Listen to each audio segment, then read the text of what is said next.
God created the heaven and the earth. This is a foundational and cornerstone tenet of the Christian conviction.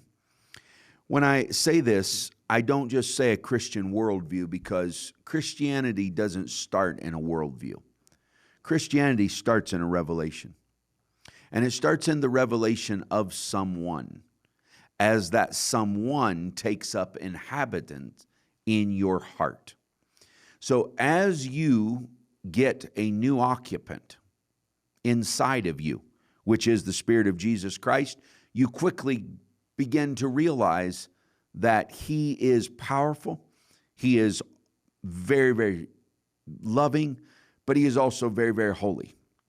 And that His law and His word is not something that is to be tampered with, okay? And so this gives you a revelation.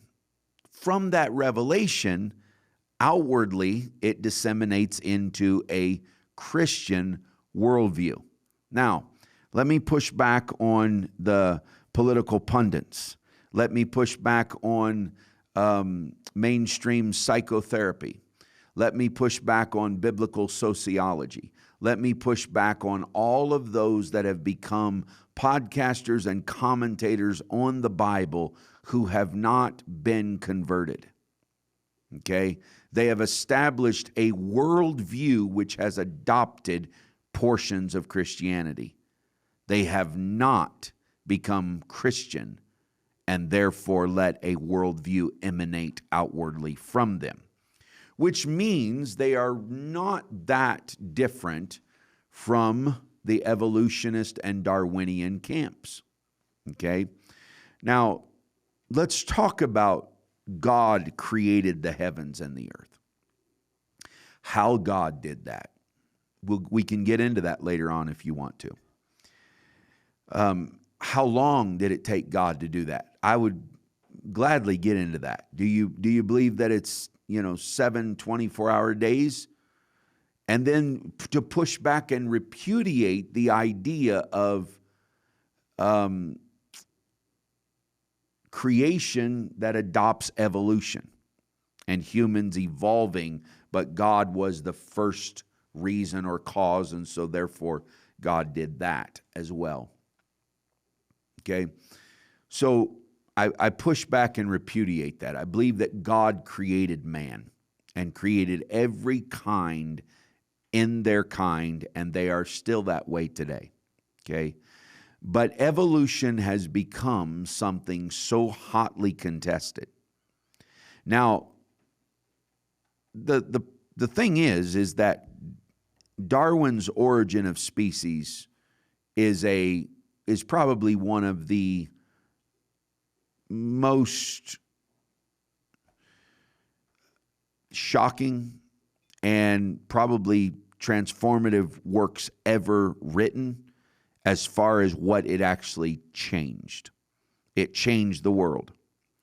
But it has grown and it itself has evolved, and now they are invoking Darwinian theories to explain away morals, godliness, and somehow Darwin's idea has leaped from science to almost every other arena in life. And that is because evolution is not so much a scientific theory as much as it is a worldview, a way of viewing all life that entirely excludes God. And the idea of evolution has been applied most notably in law and education as evolving social standards, a notion which allows activist judges to find new rights contrary to the Word of God. It enables teachers to readjust things and to become involved in the polemics of discussion that have nothing to do with an education, okay, but is pure idealism, and they become ideologues for a side. Now, Julian Huxley, until he died, he was the premier evolutionist in the world. And he was president of the United Nations Education, Scientific, and Cultural Organization. And he was asked at one point, and this is so debated, right? There's a lot of contest around this. And he was asked, what gave it traction? And basically what he was saying was, I suppose the reason that we all jumped at Darwin's Origin of Species was because the idea of God interfered with what we did in life, meaning that God somehow got in the way of their sexual mores or their allowances. Now, it's interesting to me that it wasn't that the scientific data and the empirical evidence was so strong that under the weight of that overwhelming flood of evidence, we could see no other truth. It was simply that we were looking for something that excluded God. Now, so you have that reason, okay? But evolution is a worldview, and a worldview may be defined as a framework for understanding reality.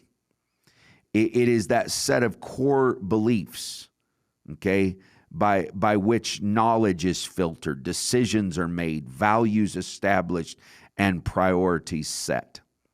God turns you into a new creature, thus dramatically transforming your worldview. But to get a worldview transformation because you don't like a political climate is not indicative of conversion. So an evolutionist worldview, by contrast, has no place for God. It regards the world and universe as self-creating with eternal matter and energy. Evolutionist worldview has no moral boundaries or absolutes because all things are believed to change as evolution progresses. Now, Sir Isaac Newton, a great scientist, okay, was a creationist who thought of God as the divine watchmaker. When developing the law of universal gravitation, he observed the movements of the planets around the sun and concluded this most beautiful system of sun, planets, comets could only be produced and proceed from the counsel and dominion of an intelligent and powerful being. Newton contributed greatly to the foundations of science and believed God was the ultimate course. He wrote, quote, "We account the scriptures of God to be the most sublime philosophy. I find more sure marks of authenticity in the Bible than in any profane history whatsoever." Okay, this is one of the greatest scientists who ever lived. Now, his view doesn't necessarily need to be adopted or championed because he was the believer of a divine watchmaker theory, which says, yes, there was divine intelligent being who was like a watchmaker, made a very complicated piece of mechanization, set it all in play, and then left it and doesn't open the watch up every day and enter metal in it. So this is where he comes to the idea that God is, but of course he's not a rewarder of them that diligently seek him. So this is a theist kind of view of the creation concept. Now, then Darwin comes and explains the origin of species, and then others add on to what is now commonly known in thumbnail sketch version is the Big Bang Theory. So let's talk about Big Bang Theory, okay? Many people say, well, okay, and this is something you got to deal with. If you're going to college and you're in public school or you're a new Christian that is talking to people and you're delving into apologetics, this is very, very important because many people back up to this Christian adaptation, grab the comic book version of creation and say, yes, okay, so there was a Big Bang, but what was before the Big Bang? Therefore, God has to make the Big Bang. So God is the Big Bang maker, okay? Well, that's technically not the biblical view of Christianity and God creating, okay? So yes, there may have been a Big Bang. I have no clue what it sounded like when Genesis 1 and 1 happened. It could have been wind. It could have been whatever. It's just simply, in the beginning, God created the heaven and the earth, okay? But the Big Bang theory seems to me to be false. And here is why Christians should be very slow to adopt the theory that, okay, so there was a Big Bang, but God created the bang, therefore I believe in creation, but it's kind of this diluted version of it. Because the Big Bang seems to be false by its own assertions, meaning that the Big Bang's cosmological interpretation violates fundamental scientific principles. Can an explosion cause order? Question mark. You have to answer that question before you move on, because science is applicable, okay? And the Bible does not repudiate, nor is it an enemy of science, okay? The second law of thermodynamics brings the system to disorder. The cosmos is not exempt from the second law of thermodynamics, okay? When one observes the universe, it is obvious that the second law is here to remain. The Big Bang theory contradicts the second law because it requires particles to organize and cohere on a cosmic scale, and there is no scientific proof that this has ever happened or is likely to happen. It is much like the claim that dropping a nuclear bomb on a mountain would produce 6 billion nuclear aircraft carriers. You can't just say, okay, because there's some physiological understanding and there's some material property that translating that into the next category is going to thus create order. Dropping a nuclear bomb doesn't create nuclear submarines and nuclear aircraft carriers. It doesn't make nuclear power plants, and it just simply doesn't do that. It does the opposite. It tends to destroy what it's dropped on. So you can't have a theory that violates all the other scientific principles, okay? So, and yet this is absolutely considered science. Okay, so the problem is that we observe a decaying universe. If you get a telescope and you go talk to someone who is into astronomy and the study of the stars and the cosmological components, you are watching a decaying universe whose order of complexity is in decline. Evolution cosmology directly defies this law of science, okay? Now, the first law of thermodynamics, okay, it originates in this Genesis account of creation. The first law of thermodynamics states that the amount of energy in matter remain constant. Matter, okay, or energy may change from one form to another, but will always be conserved as matter and energy. Okay? Now, when you look at the second law of thermodynamics, it holds that energy and matter have a tendency to go to disorder, a process known as entropy. The universe is basically running down in every form or organization is left alone. It becomes basically disorganization. Energy must be added to the system to increase order and lower the pace of entropy. Okay? So you have first and second law of thermodynamics laid out in the book of Genesis. Okay, that God creates all matter and energy, the earth, the stars, all living forms, including human beings, were created and complete. All the components of matter and energy were in place and nothing could be added or eliminated. The creation could not be destroyed or could not be eliminated. The creation, as observed by the law of this, whatever God created in the first period right here is all we have now and all we are ever going to have. The first law states that any changes to a closed system must come from outside that system. Okay? So the question for evolutionists to answer is, where did the matter come from? Okay? Because only new matter can come from outside of the system according to the first law of thermodynamics.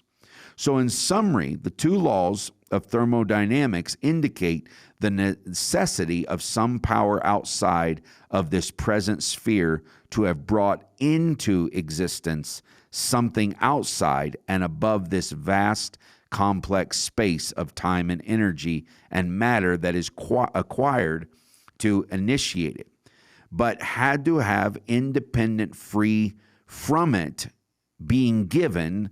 Okay, that is a fact that the laws of thermodynamics tell us that an absolute creation is necessary. Okay, now, so you start a fire, there's energy. Okay, but to keep that fire going, because the second law of thermodynamics is energy needs to be fed. Okay, as entropy begins to go, everything starts running down. Organization, if left alone, becomes disorganization. Energy must be added to the system to create or increase order and lower the rate of entropy. So if you're going to start a fire, you're not just going to start a fire and walk away. You got to start a fire and feed it. Okay? So the second law of thermodynamics kicks in. Okay, and this is unbelievably powerful because what happens is God's curse of corruption was not just on man, but it implicated and impacted the earth. Order became disorder. Okay, and man began that very instant to die. Plants began to die, animals began to die. They now needed to add energy to stay alive. Okay, this is Genesis chapter 3, verse 17 through 19. This is when the second law of thermodynamics kicked into the world as we know it. When man sinned, not only did God put a curse on man himself, but also on man's whole dominion. The physical universe, the biological universe, the social universe. Where did all the decay come from? From one time event that must have had its origins outside of this universe. The laws of thermodynamics pose a serious challenge to evolutionists, which assume upward and evolving motion from simple inert particles to complex living systems over eons of time. These inert molecules become cells and found other exact cells combined to create an organ in a process until a human being appears. There's no way that's possible. Okay? There's only one problem with this, and this is the only problem you have to deal with when discussing this, is it defies scientific law that declares that energy and matter devolve, not evolve. And so what happens is when we come to these polemics from a political or a worldview position, people don't understand that every thought has a base requirement, okay? And so if it's evolution, it has a base requirement, and that is suspend your belief in science in order to adopt a faux science that is no longer taught as a theory, but that is taught as a inarguable, indisputable presentation of what science is. So this is the problem, is when you go to the political pundits and you go to certain newscasters and you go to certain sociological speakers that are dealing with these issues on the public and national stage.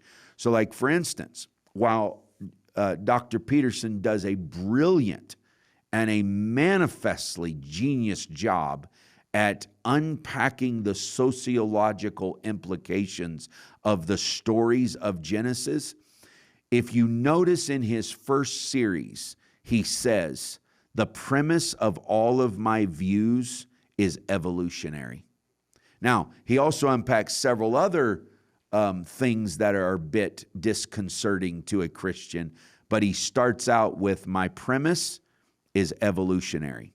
Well, that's a problem because you're claiming a certain belief in science while you're using other rules to contradict what is the fundamental belief or core conviction that is going to come to you and be a lens in which you're going to view the whole Bible. Okay? And so what I'm proposing today is that if you're going to be a Christian, be Christ-centered. Okay?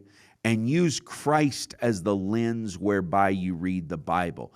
Do not mistake Christianity with a Christian worldview, because you could adopt a Christian worldview and achieve a moral transcendence and stand before God lost and undone.